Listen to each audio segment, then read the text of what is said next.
जय हिंद साथियों, हम लोग राकेश यादव सर का एसएससी बुक का सॉल्यूशन कर रहे हैं, जिसमें अभी हम लोग सिंपल इंटरेस्ट का टाइप 5 कर रहे हैं। इससे पहले टाइप 4 तक हम लोग कर लिए हैं, जिसका लिंक डिस्क्रिप्शन में आपको मिल जाएगा या इसके प्लेलिस्ट बना है, वहां से भी जाकर आप वीडियोज को आसानी से देख सकते हैं। आज का सुविचार: सकारात्मक दृष्टिकोण से भरा व्यक्ति हमेशा अपनी परिस्थितियों पर भारी रहता है। वह कभी भी उन्हें अपने ऊपर हावी नहीं होने देता है। इसी के साथ आप मेरे वीडियो को लाइक और चैनल को सब्सक्राइब करें। और हाँ, मेरे टेलीग्राम चैनल पे आप ज्वाइन कर अपना एक और भी सॉल्यूशन को कंप्लीट करवा सकते हैं। मेरा टेलीग्राम चैनल का नाम अजूबा स्टडी एसएससी एग्ज़ाम है, तो उस पर आप जाइए और ज्वाइन कीजिए। और साथ में व्हाट्सअप नंबर भी मैं दे रखा हूँ, वहाँ से भी आप अपना प्रॉब्लम का सॉल्यूशन कर सकते हैं। वीडियो अच्छी लगी तो लाइक, सब्सक्राइब और शेयर करें, ताकि हम छोटा क्रिएटर आपसे और ज़्यादा मोटिवेट होकर काम कर सकूं और ये समझूं कि आपके लिए मेरा वीडियो बहुत उपयोगी है। तो आइए मेरे भाई, टाइप 5 का सवाल नंबर 1 करते हैं। इसमें मात्र 2 ही सवाल है, अधिक सवाल नहीं है। टाइप 5 में सवाल कहता है, एक ही समय अवधि में कोई धनराशि 5% के ब्याज पर 2200 रुपया और 8% के ब्याज पर 2320 रुपया हो जाती है। समय अवधि क्या है? इसमें समझने वाली ये बात है मेरे भाई कि इसमें आपको प्रिंसिपल नहीं दे रखा है, केवल दे रखा है रेट और एसआई दे रखा है। ठीक है, तो हम क्या करते हैं, पहले रेट का डिफरेंस को देखते हैं। 5 और 8 का डिफर देखेंगे तो ये आपका 3 का डिफरेंस आ जाता है। आप ऐसे कर सकते हो, 5 माइनस 8 माइनस 5, तो ये आपका कितना का डिफरेंस आ जा रहा है मेरे भाई? 3% का डिफरेंस आ जा रहा है। 3% का डिफरेंस आ जा रहा है। एसआई के बीच का जो है डिफरेंस वो 2200 और 2320 है, तो ये आपका कितना आ जा रहा है? 120 आ जा रहा है। 2320 में से 2200 आप घटा लेंगे तो ये आपका 0, ये आपका 2, 3 में से 2 गया 1 और ये आपका 0, यानी 120। 3 यूनिट का वैल्यू जो है इस तरह 120 आ जाता है। तो यहाँ से आप आसानी से 1 यूनिट का वैल्यू प्राप्त कर सकते हैं। क्या हो जाएगा? 120/3। ये आपका 4 3 12 बार, यानी 1% का मतलब 40 रुपया हो जा रहा है। ठीक है, ये आपका यहाँ से क्या आ गया मेरे भाई? यहाँ से आ गया 1% का वैल्यू। ठीक है, यानी प्रिंसिपल आप कह सकते हो, कोई दिक्कत नहीं है। अब एसआई की बात करें तो ये आपका 1/5% है। तो 5% है तो 1% का 40, तो 5% का क्या हो जाएगा मेरे भाई? 5% का यहाँ से हो जाएगा 40 गुनी 5, 40 पंचे 200, 40 पंचे 200 हो गया। तो अब यहाँ से ये आपका प्राप्त हो गया क्या मेरे भाई? ये आपका प्राप्त हो गया एसआई। क्या प्राप्त हुआ? एसआई प्राप्त हुआ। अब अमाउंट क्या है आपका? अमाउंट 5% का अमाउंट दे रखा है 2200 रुपया, तो 2200 रुपया। तो यहाँ से प्रिंसिपल आप आसानी से प्राप्त कर सकते हैं, कोई दिक्कत नहीं होने वाला है। अमाउंट क्या है आपका? 2200 रुपया है, तो 2200। एसआई है 200। इस तरह आपका जो अमाउंट है, प्रिंसिपल है, वो आपका क्या हो जा रहा है? 2000 हो जा रहा है। ठीक है, कोई दिक्कत नहीं है। तो अब यहाँ से टाइम हमें पता करना है, तो ऐसा इक्वल क्या होता है? PRT/100 होता है। PRT/100। तो यहाँ से एसआई दे रखा है क्या मेरे भाई? अभी पता किया मैं, एसआई दे रखा है 200 ए वाला। तो यहाँ आप 200 डाउन करो, फिर पी प्रिंसिपल 2000 रुपया है, तो 2000 रुपया। आर क्या है? 5% है। और टी हमें पता नहीं है, टी यही तो फाइंड आउट करना है। अब क्या कर लेंगे इसको? तो मेरे भाई अब क्या करेंगे? 2 0 से 2 0 फिनिश कर देंगे। अब देखेंगे यहाँ से ये क्या है? 20 है और ये आपका 200 है, तो 10 बार में 20 दहाई 200 हो जाता है। अब 5 से 10 2 बार में चला जाएगा, तो इस तरह टाइम आपका क्या हो जा रहा है? 2 साल। ये आपका करेक्ट आंसर हो जा रहा है, जो ए फॉर आउना will be your correct answer. मेरे भाई 2 नंबर सवाल को देखते हैं। 2 नंबर सवाल है, एक निश्चित समय अवधि में एक राशि 5% वार्षिक साधारण ब्याज की दर से स्वयं की 2 गुनी हो जाती है। यदि उतनी ही राशि उतनी ही अवधि में स्वयं की 5 गुनी हो जाती है, तो ब्याज की दर क्या है ये बताना है। तो मेरे भाई ये भी कोई सवाल टफ नहीं है, बहुत आसान है। आप सवाल तो पहले समझेंगे। सवाल कह रहा है क्या, सवाल कह रहा है 5% वार्षिक साधारण ब्याज की दर से स्वयं की दोगुनी हो जाती है। मान लो अगर वो प्रिंसिपल x है तो ये आपका 2x हो जा रहा है, 2x हो जा रहा है नहीं, ये आपका प्रिंसिपल है और अमाउंट है। तो प्रिंसिपल एक है, स्वयं की दोगुनी मतलब 2x हो जा रहा है, तो यहाँ से SI x प्राप्त होगा। ठीक है, SI कितना x प्राप्त हुआ और ये x जो है 5% के बराबर है, बराबर है। ठीक है, अब आगे का स्टेटमेंट फिर पढ़ेंगे। यदि उतनी ही राशि यानी x ही उतनी ही अवधि में स्वयं की 5 गुनी हो जाती है। ठीक है, क्या है ये 5 गुनी का बात है, यहाँ पे कर रहा है 5 गुनी हो जाती है। ठीक है, तो ये आपका x है और इतने ही समय में 5x हो जाती है। अब यहाँ पे SI क्या हो जा रहा है, 4x हो जा रहा है। ठीक है, ये आपका x का वैल्यू 5% है, तो 4x यानी 4 गुनी 5 20% हो जाएगा। 4 गुनी 5 का मतलब क्या होगा, 20% हो जाएगा। ठीक है, तो यही तो कह रहा है मेरे भाई। तो ब्याज की दर क्या है, अगर कोई धनराशि है जो 5% की वार्षिक साधारण ब्याज की दर से स्वयं का दोगुना हो जा रहा है। ठीक है, वही राशि है और बताना है दर कितना होगा, यदि समय भी उतना ही हो तो वह स्वयं का 5 गुना हो जाता है तब। तो 20%, यही तो निकालना था। ए फॉर आउना will be your correct answer A हुआ। मेरे भाई देखिए, आप तथ्यों को पढ़ेंगे, एक एक शब्दों को पढ़ेंगे और समझेंगे, आसानी से बन जाएगा। मैथ का ऐसा कुछ ये नहीं होता है, बहुत टफ नहीं होता है। जो सवाल देखने में जितना बड़ा होता है उतनी ही छोटा उसका सॉल्यूशन होता है। तो मेरे भाई उम्मीद करता हूँ आपको समझ में आया होगा और किसी तरह का कोई भ्रम, कोई कन्फ्यूजन आपके मन में नहीं होगा। तो आप वीडियो को एक बार लाइक करें, चैनल को सब्सक्राइब करें और 2 बार 3 बार वीडियो को देखें, ताकि आपको बेहतरीन तरीक़ा से अच्छा से समझ में आए और हमें भी सपोर्ट मिले। आइए मेरे भाई, टाइप 6 का सवाल नंबर 1 को करते हैं। टाइप 6A है, इसमें सवाल नंबर 1 को देखते हैं। सवाल नंबर 1 क्या है मेरे भाई, ये भी सवाल कुछ खास टफ नहीं है, थोड़ा सा समझने की ज़रूरत है। करा एक व्यक्ति ने 4%, 6% और 10% वार्षिक दर पर साधारण ब्याज की 3 विभिन्न योजनाओं में कुल 15,500 का निवेश किया। कितना का निवेश किया, 15,500 का। एक वर्ष के अंत में उसे सभी तीनों ब्याज में समान ब्याज मिला। 6% दर पर निवेश की गई राशि कितनी है ये बताना है। ठीक है, तो मेरे भाई ये 4% है। 4% को आप जो है ऐसे 4% यानी को पहचान आपको करने में आसानी होगा। यहाँ 6% लिखो और यहाँ पर 10% लिखो। ठीक है, अब 4% को आप लिखोगे 1/4, 6% को 1/6 और 10% को 1/10। अब इन तीनों का आप LCM लोगे, रेशियो मेथड से बनाओगे, आसानी से बन जाएगा, नहीं तो फिर भटकते रह जाओगे। इन सभी का LCM कितना होगा, 60 होगा। LCM कितना होगा, 60 होगा। ये आप 60 मान लेंगे, या LCM जो है वही, कोई दिक्कत नहीं है। तो यहाँ से ये आपका हो जाता है 15, ये आपका क्या हो जाता है 10 और ये आपका हो जाता है 6। ठीक है, यही है 15, 6 और 10 ये है। ठीक है, तो करा 6% या 6%, तो 6% का 10 है तो 10 ऊपर में लिखा। अब इन तीनों को जोड़ेंगे, 25, 15, 10, 25, 6, 31। यहाँ आप कुल 31 लिखेंगे। 31 और गुनी निवेश क्या किया है, 15,500 का निवेश किया है। ठीक है, 15,500 का निवेश किया है। तो 31 × 5 = 155 होता है। इस पर 2 जीरो लगा देंगे, तो 500 × 10 करेंगे 5,000, यानी 6% पर उसने कितना निवेश किया है, 5,000 रुपया। जो कौन सा ऑप्शन है, सी फॉर कहो न प्यार है, will be your correct answer.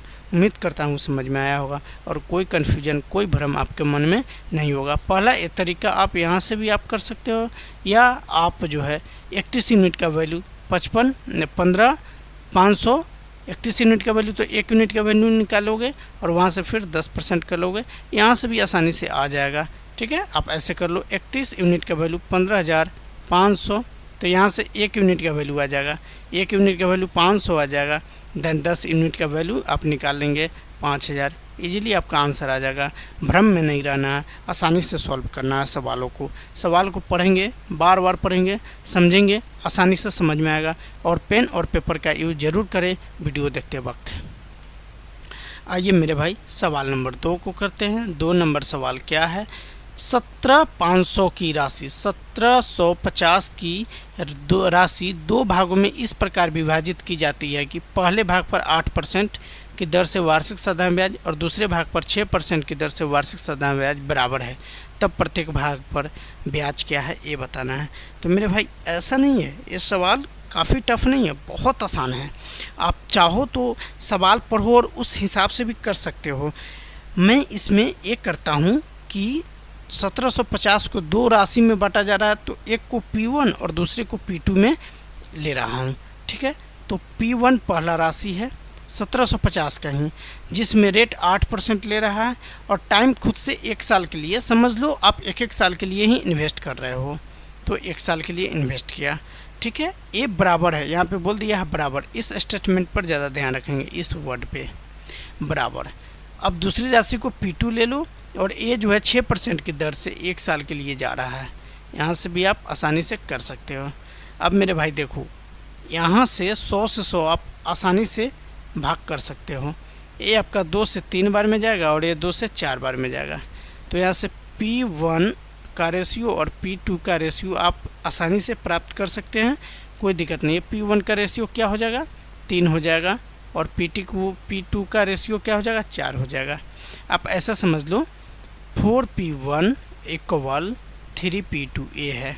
ठीक है, तो यहाँ आप देखेंगे P1 अपॉन P2, ए वाला P2 नीचे आ जाएगा और 3 ऊपर रहेगा और ए वाला 4 यहाँ आ जाएगा। यही वाला बात मैंने यहाँ लिखा। अब कर रहा है टोटल राशि कितना, 1750, तो इन दोनों को जोड़ेंगे, 4 और 3 7, क्या होगा 7। अब मेरे भाई 7 यूनिट का वैल्यू यहाँ से 1750 दे रखा है, तो 1 यूनिट का वैल्यू यहाँ से आसानी से प्राप्त कर सकते हैं, 1750 अपॉन 7 ये होगा। ठीक है, अब इसको भाग कर लेंगे,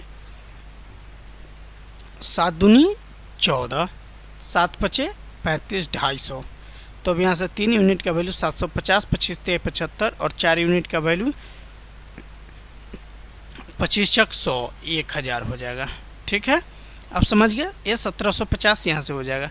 अब कह रहा तब प्रत्येक भाग पर ब्याज कितना रुपया मिला ये बताना है, तो कोई एक को ले लेंगे, कोई दिक्कत नहीं है।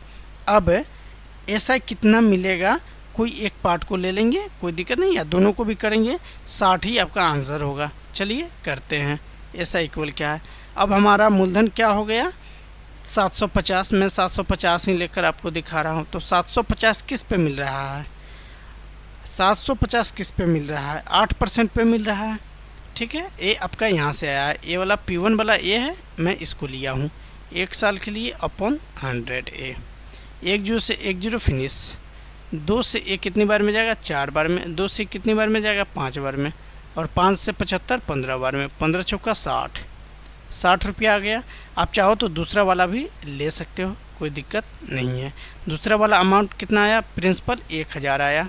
इस पे 8% की दर लग रहा है और अपॉन में 100 कर लो। 2 0 से 2 0 फिनिश। फिनिश हो गया, नहीं फिनिश हो गया। इसमें क्या मेरे भाई, हाँ इस पे 6% ही लग रहा है ना, 8% तो कर लिए, तो 6 दहाई 60 रुपया। आप देखो दोनों से भी करोगे सेम आपका आंसर आएगा। तो एग्ज़ाम में हमें ऐसा नहीं करना है, एग्ज़ाम में कोई एक के ही को लेकर सॉल्व करेंगे, क्योंकि हमें जितना कम समय में बेहतरीन आंसर आ जाए उस पे हमें प्रयास होना चाहिए, नहीं उन चीज़ों पे ध्यान होनी चाहिए। आइए मेरे भाई 3 नंबर सवाल को करते हैं।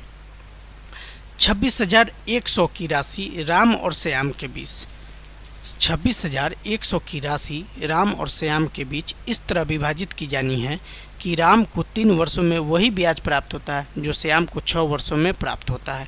इस प्रकार इस पर प्रति वर्ष ब्याज 4% मिलता है, तब राम का हिस्सा बताना है। तो मेरे भाई अमाउंट कितना, प्रिंसिपल कितना, 26,100 है। तो मान लो राम को उसमें x मिला, राम को कितना मिला, x मिला। ठीक है। तो जब राम को x मिलेगा और टोटल अमाउंट 26,100 ही है, तो श्याम को राम से थोड़ा कम मिलेगा, राम में से जो घटेगा वही होगा। तो टोटल में से 26,100 है, उसमें से आप x को घटा लोगे तो ये श्याम का हिस्सा हो जाएगा। राम का हिस्सा अगर x है तो श्याम का हिस्सा 26,100 में से x को घटा लेंगे तो ये वाला हिस्सा हो जाएगा। नहीं तो अब यहाँ पे कर रहा है दोनों को बराबर इस तरह विभाजित की जानी चाहिए कि राम को 3 वर्षों में वही ब्याज प्राप्त होता है जो श्याम को 6 वर्षों में प्राप्त होता है। मतलब दोनों को क्या करेंगे, इक्वल कर देंगे, तब हमारा आंसर आसानी से आ जाएगा। ठीक है। तो यहाँ पर लिख लेंगे SI ऑफ राम, यहाँ पर लिखेंगे SI ऑफ श्याम। ठीक है, कोई दिक्कत नहीं। तो अब आइए, राम को जो मिल रहा है x का रेट क्या है, या समय की बात करें तो राम को 3 वर्ष, तो 3 और रेट क्या है 4% दोनों को मिल रहा है अपॉन 100। ये आपका क्या हो गया, राम का हो गया। अब श्याम की बात करता हूँ, तो श्याम को मिल कितना रहा है 26,000 माइनस x, 26,100, 26,100 माइनस x। ठीक है, इस पर रेट आपका 4% ही है, समय क्या है जो श्याम को 6 वर्षों में प्राप्त होता है, मतलब 2 वर्ष अधिक ये होता है। ठीक है, अब इन चीज़ों को काट लेंगे तो आपका आसानी से बिना किसी परेशानी के आपका आंसर आ जाएगा। आइए, 4 से 4 आपका चला जाएगा और ये आपका 3 से 6 2 बार में चला जाएगा। ठीक है, तो ये आपका x इक्वल, ये आपका क्या हो जाएगा, 26,100 में 2 से गुना करेंगे तो आपका आ जाएगा 52,000, 26 दूना 52, 52,200 हो जाएगा। नहीं, 52,200 हो जाएगा और माइनस 2x कर लेंगे। अब माइनस x इधर आएगा प्लस x, तो x plus x, x plus 2x 3x हो जाएगा। एक क्या हो जाएगा 52,200 हो जाएगा यहाँ से। तो x का मान आसानी से हमें क्या पूछ रहा है, राम का, तो राम का शेयर केवल पता कर लेना है। क्यों बेवजह जाएंगे श्याम का शेयर पता करने, है ना भाई। जब ऐसे ही आंसर आ जा रहा है तो हमें किसी और तरीका का अपनाना क्या ज़रूरत है। ये आपका 3 एकम 3 हो जाएगा, 22, 3 सत्ते 21, 12, 3 चुके 12 और 00, यानी 17,400 राम का शेयर है। राम का शेयर क्या है 17,400 है। कौन सा ऑप्शन है, B4 बाहुबली will be your correct answer. CGL 21 mains का सवाल है मेरे भाई। तो उम्मीद करता हूँ आसानी से समझ में आया होगा और कोई तरह का डाउट भ्रम आपके मन में नहीं होगा। तो आइए अब सवाल नंबर 4 को करते हैं। 36,000 की धनराशि को 2 भागों A और B में इस प्रकार विभाजित किया जाता है कि 15% वार्षिक दर पर A और B पर क्रमशः 2 वर्ष और 4 वर्ष के बाद प्राप्त साधारण ब्याज बराबर बनता है। ए से प्राप्त कुल ब्याज ज्ञात करना है। तो मेरे भाई देखिए, इन सवालों को भी आप बहुत अच्छा से बना सकते हैं। आप यहाँ A और B के बीच में डिविजिबल विभाजित कर रहे हैं धन को, तो प्रिंसिपल की बात करो तो इसके पास x है, तो इसके पास क्या 26,000, टोटल धन कितना है 36,000 ही है। तो अगर A को x देते हैं तो इसमें से घटा लेंगे, वही तो B को मिलेगा, ज़्यादा हो या कम हो। ठीक है, आगे फिर रेट की बात करते हैं। तो रेट दोनों को कितना मिल रहा है 15% का रेट मिल रहा है। ठीक है, 15%। ठीक, और टाइम की जब बात करता हूँ तो 2 वर्ष और 4 वर्ष, टाइम कितना 2 वर्ष और 4 वर्ष क्रमशः, तो A को 2 वर्ष और B को 4 वर्ष मिल रहा है। ठीक है, तो दोनों का SI को हम निकाल कर बराबर कर लेंगे। यहाँ पर कर लेंगे SI of A, SI of B। ठीक है, इन चीज़ों को बराबर कर देंगे। अब क्या करेंगे, इनका अलग और इनका अलग निकालेंगे। तो प्रिंसिपल दे रखा है x, रेट दे रखा है 15, टाइम दे रखा है 2 और बट्टे में 100 कर लेंगे इक्वल।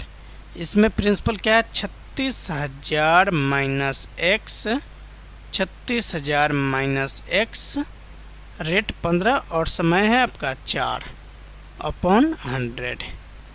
ठीक है, कोई दिक्कत नहीं होनी चाहिए इन सवालों में।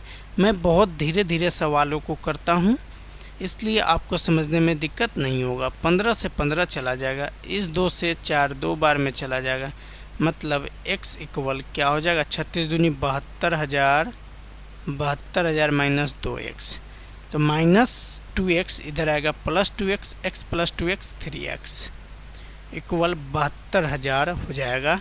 ठीक है, देन x का मान यहाँ से आ जाएगा, ये 24 तिहाई 72 होता है।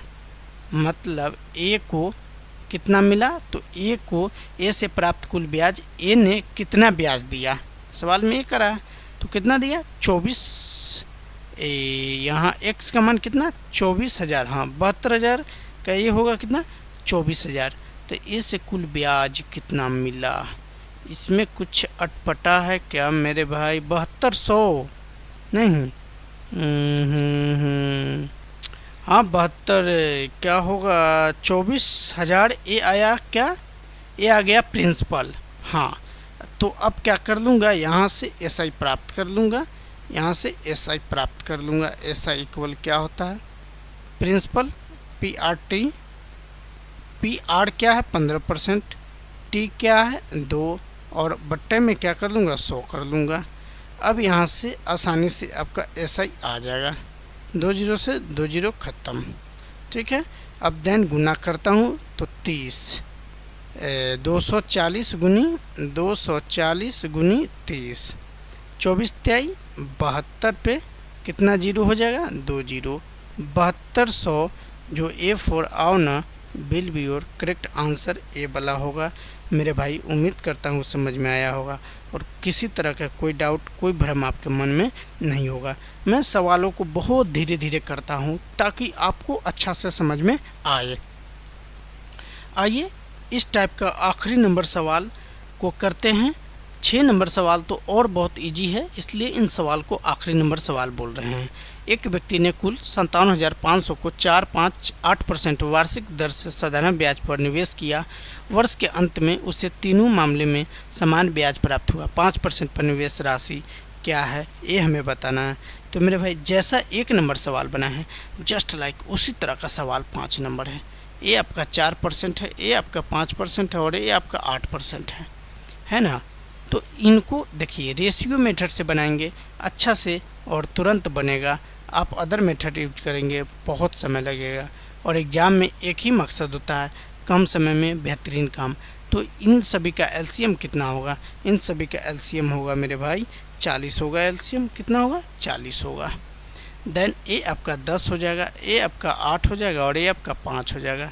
इन सभी को जोड़ेंगे 10 8 18 और 5 23 होगा। ठीक है, हमें बोल रहा है 5%, तो 5% में 8 यूनिट है तो 8/23 और गुनी क्या कर लेंगे जो टोटल अमाउंट 57,500 है इसको लिख लेंगे। अब काट पीट कर लेंगे ना, आपका आंसर इजीली आ जाएगा। किसी तरह का डाउट नहीं होनी चाहिए, कोई भ्रम नहीं होनी चाहिए। 23 है, ये 23 दूनी 46, 23 पचे 115 और इस पर डबल जीरो मार लेंगे और 25 अट्ठे 200 होता है, तो यानी 20,000 रुपया होगा। क्या होगा मेरे भाई 20,000 रुपया होगा। 25 अट्ठे 200, इस पर 2 जीरो मार लेंगे, ये आपका आ जाएगा A4 on will be your correct answer. आइए चुटपुटिया सवाल को करते हैं। 6 नंबर सवाल को। ब्रजेश हैड इतना विच he invested in 2 parts. Simple interest received on the first part at 50% per annum in 4 years is equal to the simple interest received on the second part at 20% per annum in 3 years. Find the difference in the 2 parts.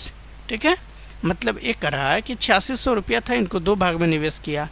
पहले भाग पर 4 वर्ष में 15% प्रति वर्ष से की दर से साधारण ब्याज और दूसरे भाग पर 3 वर्षों में 20% वार्षिक की दर से प्राप्त साधारण ब्याज बराबर है। तो दोनों भागों में अंतर क्या है, तो मेरे भाई इसमें क्या कर लेंगे, देखिए क्या करना है आसान से। RT ऐसा इक्वल क्या, अगर प्रिंसिपल मान लो आप 100 तो ऐसा इक्वल RT होता है। तो आप इन दोनों इसका पहले भाग का रेट और टाइम को गुना करो तो 4 गुनी 15 कर लेंगे। ठीक है, 4 गुनी 15 कर लेंगे और माइनस में अंतर 3 गुनी 20 कर लेंगे, 3 गुनी 20 कर लेंगे। ठीक है, परसेंट। और प्रिंसिपल क्या है 8600 रुपये। तो देखिए 15 चौका 60, 20 23 60। आप देख पा रहे हो अंतर कितना कम है, 0 के बराबर अंतर है। तो आपका क्या हो जाएगा, दोनों भागों में अंतर कितना का, 0 का अंतर है, जो कौन सा है, A for on will be your correct answer. तो उम्मीद करता हूँ मेरे भाई वीडियो बहुत अच्छा लगा होगा। तो वीडियो को एक बार दबा कर लाइक कीजिए, चैनल को सब्सक्राइब कीजिए और 2 बार 3 बार वीडियो को देखिए, ताकि आपको एक एक कंसेप्ट अच्छा से और बेहतरीन तरीक़ा से समझ में आए। और हाँ, आपको जब भी परेशानी लगे कोई चीज़ समझने में, तो आप मेरे व्हाट्सएप पर भी कांटेक्ट कर सकते हैं, आप टेलीग्राम चैनल पे भी कांटेक्ट कर सकते हैं, मैं भी आप कमेंट करेंगे उसका भी उत्तर आपको एक एक करके दूंगा, सभी को लाइक भी करूंगा। तो मेरे भाई आज का ये सेशन द एंड होता है, कल फिर इसी तरह का वीडियो अपलोड होगी। थैंक्स।